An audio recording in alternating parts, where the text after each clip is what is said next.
दू गो भतार बारे अभी मिलल समाचार बारे एकर दू गो भतार बारे होके एकर चक्कर में बाबा एगो कैलाश बिया हमारे एगो अभी ले कुंवार बारे एकर दू गो भतार बारे अभी मिलल समाचार बारे एकर दू गो भतार बारे हंसिए मत।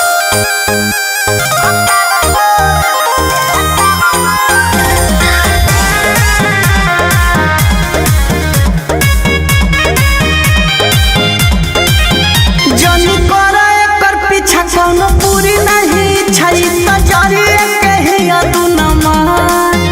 लागे ऊपर से टॉप पूरा पोती के मेकअप चीज खत्म बाटे काला भीतर जनी करे एकर पीछा कोनो पूरी नहीं छई त जरिए के ही अदुनमा लागे ऊपर से टॉप पूरा पोती के मेकअप चीज खत्म बाटे काला भीतर बोला बारे एकर खुलल रे कोबे नहरी में ढूलल रे सच्चे बतिया हमर बारे एकर दू गो भतार बारे अभी मिलल समाचार बारे एकर दू गो भतार बारे मत बसी है।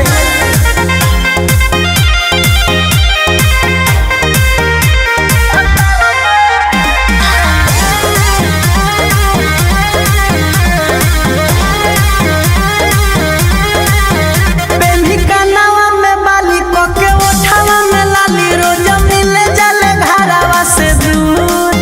सबके बुरु बकवाना के नया गोह की भाषा के काम करती है जाली भरपूर बेनी कनावा में बाली को के ओठावा में लाली रोज मिले जाले घरावा से दूर सबके बुरु बकवाना के नया गोह की भाषा के काम करती है जाली भरपूर बात माना राजू राजा हो एकरा रूपवा बना जा हो भइल चंचल भी बारे एकर दू गो भतार बारे अभी मिलल समाचार बारे